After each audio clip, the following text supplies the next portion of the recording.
amazing boys and girls. How are you guys doing today? What? What's that? I can't hear you. I said, how are you guys doing today? Yes, that's more like it. Well, I am so excited to tell you guys the story of Esther this weekend. No, Miss Emily. I think you're confused. We did the story of Easter last week. Wait, hey, Mr. Bryant. I'm not talking about the story of Easter. I'm talking about the story of Esther. Yeah, I know. We did that last week. Remember, there was candy, and we talked about how Jesus was raised from the dead. Easter! Oh, I see what's happening here. You think I'm saying Easter. I'm talking about Esther. Right. Tomato, you say Esther, I say Easter. I mean, don't get me wrong, it's probably like the best story ever. Because it's all about Jesus and how he's alive. But the thing is, we already did it. Yeah, no, I don't think you understand, because I'm not saying it wrong. Right. You and I just say it different, like an accent. You say Esther, I say Easter. I mean, I'm not trying to make fun of you. I'm just saying... Okay, no, Mr. Bryant, it's not that. But wait, actually, have you never heard the story of Esther? See, this is what I'm talking about. I literally told the story of Easter last week. All right, tell you what. Why don't you take this and follow along, and you might learn something new. Okay. I'm pretty familiar with this story because I told it last week. Just saying. Right. Okay. Well, this story comes from the book of Esther in the Old Testament. Did you know that there's a whole book in the Bible called Esther? How funny this whole time. I thought you were saying Easter. Yeah. Esther. So funny. Okay, so anyway, Esther, the one who this book of the Bible is all about, is a young Jewish girl. Now, there's nothing especially special or unique about her from the outside, except that she was really, really pretty. Ooh. Now, this all happens during a time in which the Jews were in exile. They'd been taken out of the promised land, and they were living under the control of the Persian king. Oh, wow. So this story doesn't even have Jesus in it. Like, it's not even like a little bit like the story of Easter. Yeah, no, that's what I was trying to tell you. Oh. Yeah, okay, so you were saying something about this king guy, right? Oh, yeah. Is he like the good guy? Not really, no. Oh, so he's the bad guy. Not exactly. I mean, he's definitely not a nice guy. Actually, at the beginning of the story, he just divorced his wife for no reason and is on the hunt for another one. Now, this is what leads us to Esther. Even though she was Jewish and wouldn't normally be selected to become a wife of the king, she's really pretty and is chosen from the group of women to go before the king. Nice. Sounds like the king is a real player. Well, yeah, and even though I'm pretty sure being the queen to a nasty king was the last thing that Esther wanted, her older cousin Mordecai, who was kind of like a father to her, advised her to pursue this role. Mordecai. Mordecai? Oh, right. My name is Mordecai. Are you done? Yeah, sorry. It's just such a fun name to say. Okay, so Mordecai. Esther obeys, and she goes before the king. Her beauty and her kind heart win her the favor of the king, and he makes her the queen. Ooh, nice. Queen Esther. Yeah. What a great story. You know, God clearly had a plan for this simple Jewish girl's life. He totally did. And that's actually what we're talking about this week. Oh, no way. God has a plan for me. In fact, why don't you all say this week's main point after me? Say, God has a plan for me. For me. Great job. Now let's do it all together. God has a plan for me. Awesome. But you know what? That's actually not the end of the story. Oh, for real? Yeah, it's actually just the beginning. Oh, wow. This is gonna get good. Yeah, so Esther is made queen and found favor with the king, but she hasn't told anyone that she's Jewish or that she's related to Mordecai. Mordecai. Okay. One day, Mordecai, who spends his time out at the gates of the palace, overhears two soldiers talking about an idea that they have to kill the king. Hey, I got an idea. I'm gonna kill the king. What? How are you gonna do it? I'm gonna put some rat poison in his water. What a great idea! Yeah, and then when he drinks it, he's gonna be like, and he's gonna die. And he's gonna be like, so Mordecai tells Esther, who immediately warns the king, who has 2 soldiers killed for their treasonous plan, and writes down Mordecai's name in the book to remember that he helped save the king. Oh, wow. If Esther hadn't obeyed Mordecai and become the queen, then the king would have been dead. He wouldn't have known about that murderous plan. He would have been like, Yeah, crazy. yeah, wow. Good story. God had a plan for Esther. Yeah, well, that's actually not all. Oh, for real? Yeah. Then the king puts a man named Haman as second in command. Hey, man. I'm Haman. Yeah, so Haman is the bad guy. Oh, bummer, dude. Okay, so what does he do? I know. Well, every day Haman walks outside the palace gates and everyone bows down to him.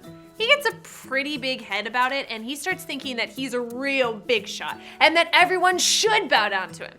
And, well, for the most part, everyone kind of does, except Mordecai. Oh, yeah, because Mordecai worships the only true God, right? That's right. He won't bow down because God tells us that we should only worship the one true God and not bow down to other people or idols. Way to go, Mordecai. Yeah, so Haman is furious though that Mordecai won't bow down to him. And so instead of just going after Mordecai, he actually decides to go after all the Jews. What an evil villain thing to do. Yeah, I know, right? And so Haman goes to the king and tells him that there's this group of people that worship a different god and don't follow the king's rules and just don't fit into the king's kingdom. And so he goes on to tell him that he, Haman, will happily take care of the problem himself and pay to cover the cost. Wow. Yeah, unfortunately, the king agrees to this. And later that day, an official decree goes out that on a certain day, all the Jews will be killed and all their possessions and gold will be taken. Oh, whoa, no. What about Esther? I mean, you said that she was a Jew, right? Yeah, that's right. And Mordecai hears the news about the decree and he asks to meet with Esther outside of the gate. He tells Esther about Haman's awful plan to kill all of God's chosen people. Yes, and then Esther goes straight to the king and reveals the evil plan and saves the day! Not exactly. Seriously? Why is it never that simple? I know. Well, even though Esther is the queen, she still has to be invited to go see the king. Anyone who goes to see the king without an invitation can be killed. Seriously? I mean, this guy must not have very many friends, because that's terrible. I know, no kidding. So the only way to visit the king and live is if the king extends his royal scepter to you. Esther is afraid that if she goes to the king without an invitation, she will be killed. But Mordecai encourages her that this may be the very reason that God made her the queen. He tells her that she was given this important role for such a time and place, to rescue God's people. And Esther is still kind of nervous though, and she asks all the Jews in the kingdom to fast all water and food for 3 days to pray that God would keep her safe. Oh man, I'm feeling hungry just thinking about that. Yeah, then Esther goes to see the king. Thankfully, the king reaches his scepter out to her and she touches it. Oh, Queen Esther, you're so pretty and stuff. I really like you a lot. You can ask me anything and I'll give it to you, even half of my kingdom. So this is the part where she tells King about Haman's evil plan and saves her people, right? You'd think so, but no. Instead, she invites him and Haman to dinner. Seriously? Dinner? Really? Nothing else? Dinner sounds good. I could do dinner. We'll be there. And so Esther prepared a big dinner for the king and Haman. What a lovely dinner, isn't it? A lovely dinner, Haman. Oh, yes, King. What a wonderful dinner. I very much like the frog legs. They taste just like Oh, yes, chicken, more chicken. Esther, you're such a lovely queen. What do you want? Tell me anything and I'll give it to you, even up to half of my kingdom. Okay, so this is the part where Esther tells the king about Haman's evil plan and saves her people, right? Not yet. Ah, What? You want us to come to another dinner tomorrow night? Haman too? Well, what do you say, Haman? Are you in for another dinner? yes. Okay, sure. That's all you want? Okay, then dinner tomorrow night it is. Haman left the dinner with an even bigger head than usual. Oh, my head, it's swollen up like a giant beach ball. I think I got stung by a bee. No, not like that. Getting a big head means like another way of saying being super prideful. Oh. He thought everyone should bow down to him. When Mordecai again refused to bow down, he went home and started building gallows that he planned to hang Mordecai on. Whoa, that's a little extreme. Yeah, all night Haman was up working on his contraption to kill Mordecai. And at the same time, the king was actually up too, and he couldn't sleep, so he had a servant read to him the Book of Chronicles, which was all the things that had happened since he'd been the king. Bet that was a really long list. And the first thing that he read was the time when Mordecai had saved the king's life. Oh, nice. Yeah, and the next day, much to Haman's dismay, Mordecai is rewarded for how he'd saved the king, and that night at dinner... Oh, let me say it. Finally, Esther tells the king about Haman's evil plan and saves her people, right? That's right. Yes! When the king learns that Esther is a Jew and Haman had plotted against Esther, Mordecai, and all the Jews, he has Haman hanged on his own gallows. Nice, the Esther tables are saved her turned. people. Yeah! Yeah. Ah, I definitely didn't see all of those twists coming. Wow, that was know. quite a story. God really did have a plan for Esther. Yeah, and you know what? He has a plan for each and every one of us. In Jeremiah 29:11, he says, "For I know the plans I have for you, declares the Lord. Plans to prosper you and not to harm you. Plans to give you hope and a future." Yeah, I think the plans he has for me include nachos. All this talk about dinners has got me hungry, so I'm gonna go. See ya. Bye. You know, it's so cool that when Esther was made queen, she had no idea that God's plan would be to have her save God's people.